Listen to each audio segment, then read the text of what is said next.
Do you want to take a quarterback or do you not want to take a quarterback? Free up some cap space before they hire a hitman to kill him. You are going to have another 2-win season next season. There is no middle ground here. God have mercy, I'm so fucking pissed. In other news, in other fucking stupid NFL news, mind you, right? Because to your point, a lot has happened, right? A lot. One of the bigger storylines is DK Metcalf asking out for a trade, Myles Garrett asking out for a trade, some of these big high-profile players going for a trade. But to your point too, Derek, because teams are trying to get so much cap space opened up, a lot of restructurings have happened. So, first and foremost, Matthew Stafford and Dak Prescott, their contracts have been restructured to try to gain those teams some cap space this offseason. The Cleveland Browns restructured Deshaun Watson's contract, another situation where they're trying to free up some cap space before they hire a hitman to kill him. So there's a bunch of different avenues that'll go. And I think a lot of it, all of this does depend on, because there's a few big trades out there that the entire market is very anxiously awaiting. DK. And I want your, yeah, but beyond that, I want your opinion. Do or do not do the Tennessee Titans trade the number one pick? Do. Do. Do. Interesting. Reasoning? Well, okay.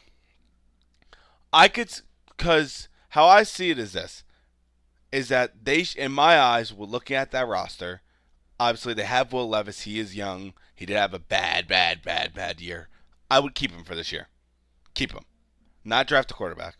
I would have wanted, me personally, I would have wanted the defensive side to build the defense, and I would have went for Abdul Carter. But he's injured. Okay. And he might fall down on the draft board. I could see them trading down with the Giants. I see the Giants trading up and Tennessee taking Cam Ward.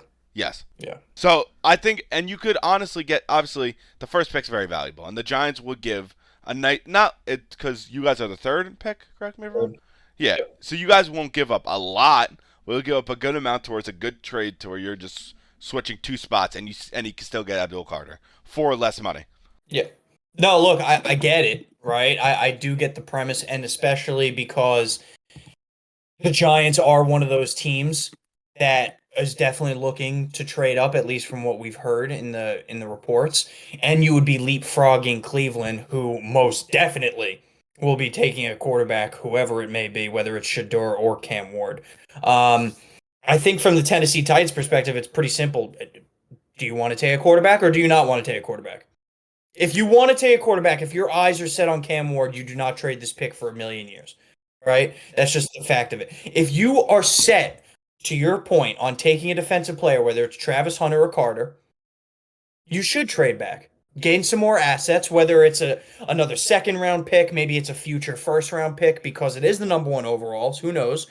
And you get back and you still get your guy. I get that premise. It's just a matter of what direction the Tennessee Titans want to go and where their scouting department feels is the best avenue. And this actually, it kind of like contradicts what I said, but it all depends. It kind of depends on Myles Garrett. Because if Myles Garrett gets traded, right, there's going to be the empty slot on the defensive end side. Yeah. If there's an empty slot there, and he's not paid or anything like that, I would think the Browns are going to take Abdul Carter if he's there.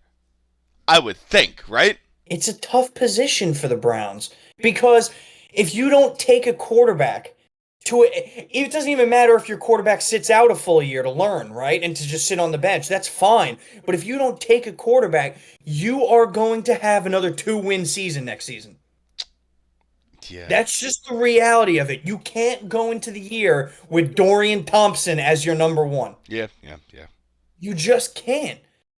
The Browns have very limited options. If you don't take a quarterback at one, you are kind of forced to throw money, stupid money, by the way, at one of the free agent quarterbacks like a Sam Darnold.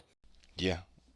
You're forced to. You need a quarterback. You can't, because Deshaun Watson's future and career in Cleveland is over as far as I'm concerned. He's pretty much just there. They're paying him because they have to, right? And then Jameis Winston is gone now. He's a free agent, and I don't think you're going to re-sign him. So you're left with Dorian Thompson. Are you really going to enter the year with Dorian Thompson as your QB1? No. So you're going to have to sign a quarterback or you're going to have to draft one. There is no middle ground here. Uh, yeah. You're for once I give up. I concede. You're right.